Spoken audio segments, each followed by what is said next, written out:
Assalamualaikum warahmatullahi wabarakatuh.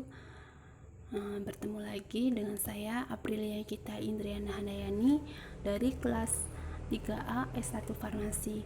Di sini saya masih membahas mengenai materi toksikologi dan saya akan membahas asas-asas umum toksikologi, dan saya juga mereview jurnal penetapan kadar flavonoid total dan uji toksisitas akut ekstrak daun Afrika pada mencit jantan (DTG). Topik yang akan dibahas yaitu asas umum toksikologi, yang kedua ada kondisi efek toksik, terus mekanisme kerja toksik, terus sifat efek toksik. Asas umum toksikologi itu merupakan faktor yang mempengaruhi timbulnya efek toksik dan bermanfaat untuk evaluasi ketoksikan suatu zat. Asas umum toksikologi itu dibagi menjadi 4. Yang pertama, kondisi efek toksik zat kimia yang mengenai manusia. Yang kedua, mekanisme efek toksik zat kimia yang mengenai manusia. Yang ketiga, wujud efek toksik zat kimia yang mengenai manusia. Yang keempat, sifat efek toksik zat kimia yang mengenai manusia. Sedangkan kondisi efek toksik itu mempengaruhi keberadaan zat kimia atau metabolitnya dalam sel sasaran atau tempat kerjanya. Jumlah zat kimia atau metabolit di sel sasaran akan mempengaruhi atau menentukan efek toksiknya. Kondisi efek toksik meliputi yang pertama, kondisi paparan zat kimia atau kondisi pemejanan, meliputi jalur paparan, lama dan kekerapan paparan, saat paparan, dosis paparan, dan paparan akut atau kronis. Kondisi makhluk hidup meliputi keadaan fisiologi dan keadaan patologi.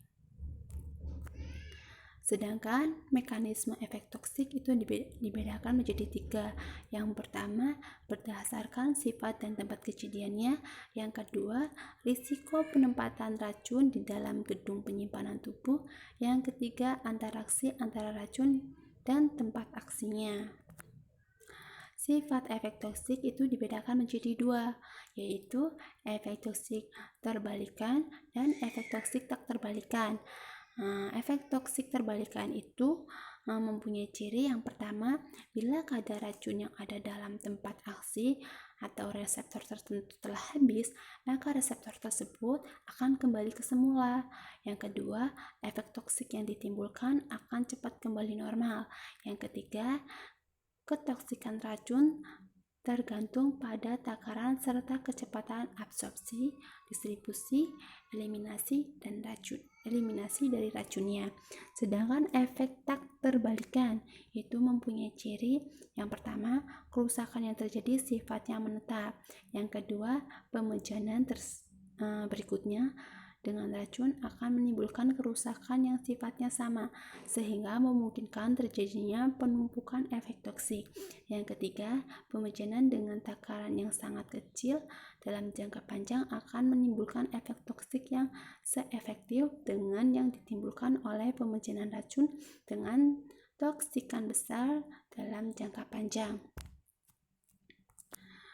Mengenai jurnal yang akan bahas yang berjudul penetapan kadar flavonoid total dan uji toksisitas akut ekstrak daun Afrika, mempunyai abstrak seperti ini. Daun Afrika secara empiris untuk mengobati berbagai penyakit. Penelitian ini bertujuan untuk memperoleh ekstrak etanol 70%. Daun Afrika yang aman digunakan dalam dosis tertentu, sehingga hewan uji mencit DTG penetapan kadar flavonoid total menggunakan metode kolorimetri aluminium klorida dan alkaloid total dengan metode kompleks bromokresol green. Uji keamanan satu yang dilakukan adalah uji toksisitas akut LD50 dengan metode Weil CS. Hasil penelitian bahwa ekstrak daun Afrika mengandung senyawa alkaloid, flavonoid, saponin, tanin, quinon, steroid, dan triterpenoid. Kadar flavonoid totalnya adalah 1,27%. Sedangkan uji keamanan 1 ditentukan bahwa ekstrak etanol 70% daun Afrika memiliki LD50 yang lebih besar dari 16 gram per kilogram BB, termasuk dalam kategori praktis tidak toksik. Pendahuluan. Berdasarkan laporan data statistik Indonesia, tingginya angka kelahiran bayi yang mencapai 4,57 juta per tahun, sehingga di sini si peneliti itu berusaha mencari cara bagaimana untuk menurunkan dari tingginya angka kelahiran tersebut. Dari masyarakat luas itu banyak yang mengetahui mengenai KB. Hampir sebanyak 90% penduduk Indonesia telah mengetahui program KB. Tetapi yang mengetahui program KB hanya 60%. Yang mengikuti maksudnya itu hanya 61%. Beberapa alasan yang membuat enggan mengikuti program KB karena khawatir atas efek sampingnya dan prosedur penggunaan yang cukup rumit. Kemudian, cara pencegahan kehamilan yang menggunakan obat antifertilitas yang berupa pil dosis tinggi mengandung estrogen 50 sampai 150 mg dan progesteron 1 sampai 10 mg. Pil dosis yang rendah mengandung estrogen 30 sampai 50 mg dan progesteron 1 mg, serta pil milni yang mengandung progesteron kurang dari 1 mg. Ketiga jenis-jenis obat antifertilitas tersebut memiliki kekurangan masing-masing, yaitu diantaranya memerlukan kedisiplinan dari pemakai, mengurangi ASI pada pil yang menggunakan pil yang mengandung estrogen, terus meningkatkan resiko infeksi chlamydia, terus kembalinya kesuburan agak lambat atau gangguan siklus kesuburan, dan tidak dianjurkan pada wanita yang berusia di atas 30 tahun karena akan mempengaruhi keseimbangan metabolisme tubuhnya. Selain itu juga obat antifertilitas ini juga memiliki efek samping. Di antaranya pendarahan, tekanan darah tinggi, retensi cairan, perubahan berat badan, anemia, tromboemboli, rambut rontok, depresi, pusing, dan sakit kepala.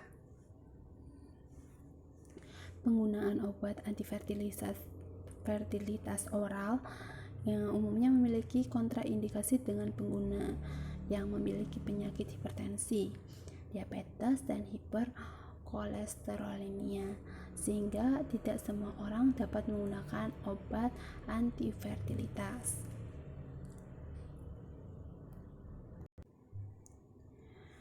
Daun Afrika itu mengandung saponin, tesis hormon steroid, yaitu sebagai estrogen kontraseptif. Terus kemudian mengandung alkaloid steroid, yaitu sebagai bahan dasar sintesis beberapa hormon steroid untuk bahan kontrasepsi oral. Kemudian mengandung flavonoid, yaitu berfungsi untuk merangsang pembentukan estrogen dan ada keserupaan keruangan dengan hormon estrogenik tanin. Tanin berfungsi untuk menghambat pertumbuhan sel dan bersifat sitotoksik pada sel yang mengalami pembelahan cepat seperti pada proses oogenesis. Oleh karena itu, tanin bersifat sitotoksik terhadap sel ovum. Berdasarkan uraian di atas dan uji pendahuluan yang telah dilakukan, diketahui dosis ekstrak yang dapat mengurangi jumlah kelahiran yaitu 250 mg atau 200 gram dan 500 mg atau 200 gram pp. berat maksudnya. Pada penelitian tersebut dibutuhkan banyak bahan, diantaranya yaitu bahan utamanya daun Afrika, terus aquades, etanol 70%, dapat fosfat, asam klorida 1%, kloroform P pekat, amonia 25%, asam klorida pekat, dan seterusnya. Masih banyak lagi. Terus kemudian alat-alat yang digunakan yaitu seperti spektrometer serapan atom, terus mesurator kinetik, terus ada lemari pendingin, penanas air, oven, dan lain sebagainya. Terus kemudian metode penelitian itu banyak ya metode yang digunakan, jalurnya panjang, yaitu yang diawali dengan pembuatan ekstrak etanol serbuk daun Afrika, yaitu dilakukan sebanyak 1000 gram serbuk daun Afrika diekstraksi secara mesurasi kinetik menggunakan etanol 70%, lalu disaring. Kemudian mesurasi dilakukan sebanyak 13 kali, dari meserat berwarna hijau kehitaman pekat sampai tidak berwarna. Filtrat yang terkumpul dipekatkan dengan rotavapor. Terus ada penapisan fitokimia terhadap serbuk dan ekstrak kental daun Afrika dilakukan berdasarkan metode yang tercantum, yaitu phytochemical screening, French sort. Indikasi dilakukan untuk golongan alkaloid, flavonoid, saponin, tanin, quinone, steroid, minyak merkuri, dan kuramin. Kemudian ada penetapan kadar flavonoid total menggunakan metode kolorimetri aluminium klorida. Diawali dengan menimbang 1 gram ekstrak kental ke dalam labu takar 10 ml, terus ditambah 4 ml air suling, kemudian ditambah 0,3 ml NaNO2 5%, lalu didiamkan selama 5 menit. Kemudian ditimbang 0,3 ml AlCl3 10%, lalu didiamkan selama 5 menit. Ditambah 2 ml NaOH 1 m dan ditambahkan aquades sampai volume 10 ml. Terus serapan diukur pada lambda 510 nanometer. Kadar dihitung dengan menggunakan kurva baku Queissentin. Kemudian ada penetapan kadar alkaloid total menggunakan metode kompleks bromocresol clean. Ditimbang 1 mg ekstrak kental dilarutkan dalam DMSO, ditambahkan 1 ml HCl2n, kemudian disaring, kemudian larutan dimasukkan ke dalam corong pisah dan ditambah 5 ml larutan BCG. Kemudian diencerkan dengan aquades sampai 1 ml dan 5 ml larutan buffer fosfat pH 4,7. Campuran tersebut diekstraksi dengan 1, 2, 3, dan 4 ml kloroform. Fase kloroform kemudian diambil dan dicukupkan volumenya menjadi 10 ml. Serapan diukur pada lambda 470 nanometer.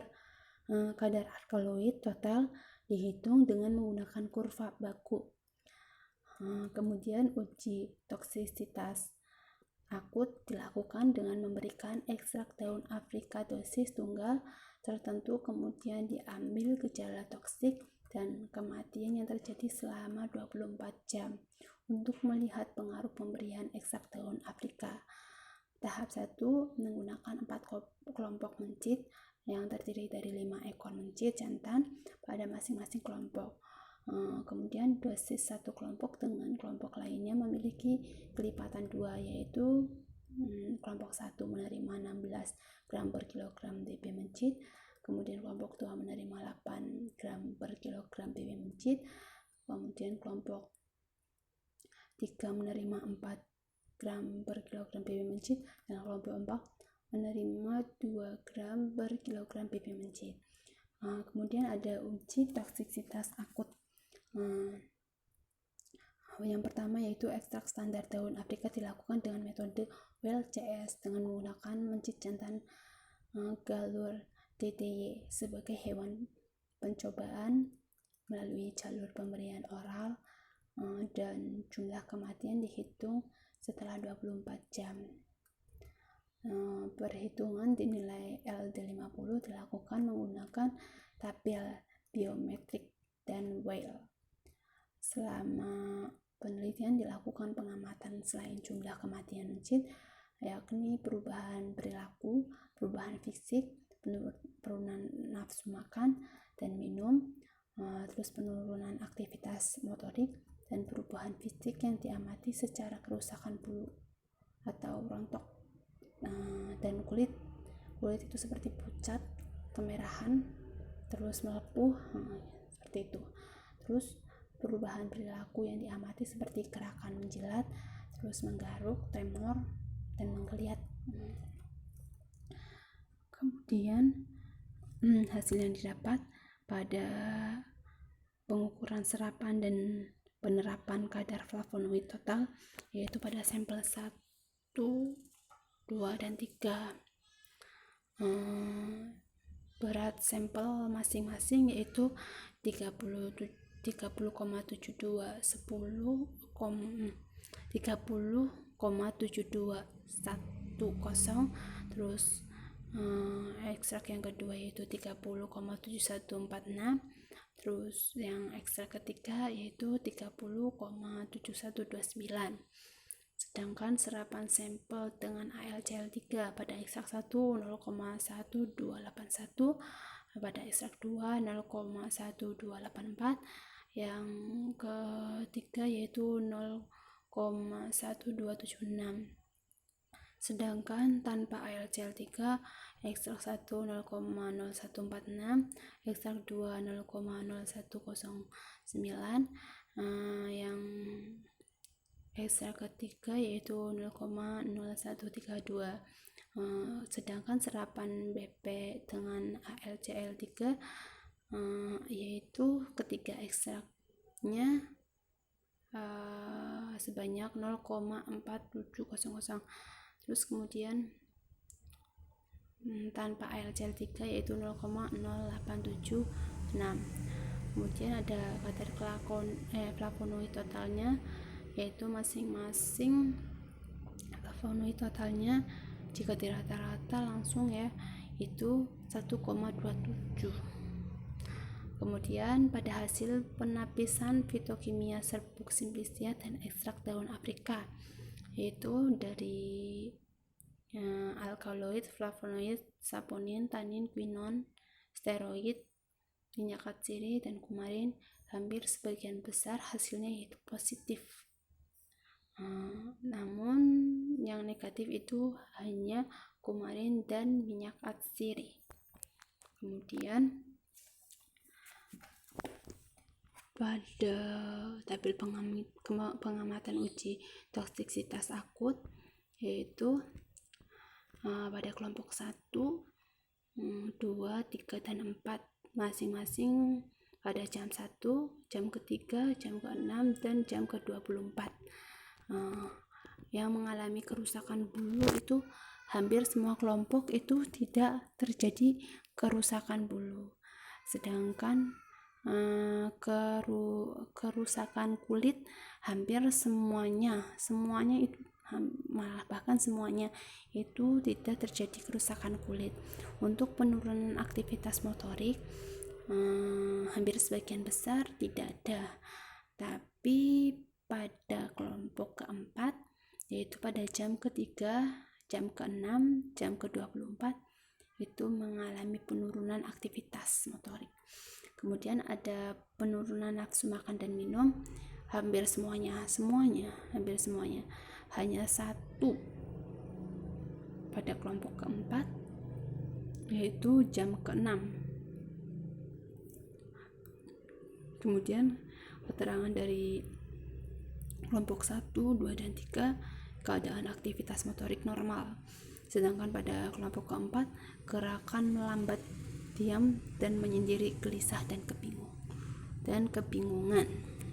Maka dapat disimpulkan bahwa hasil uji penapisan fitokimia dari ekstrak etanol 70% daun Afrika memberikan hasil positif untuk senyawa gulungan alkaloid, flavonoid, saponin, tanin, quinon, dan steroid.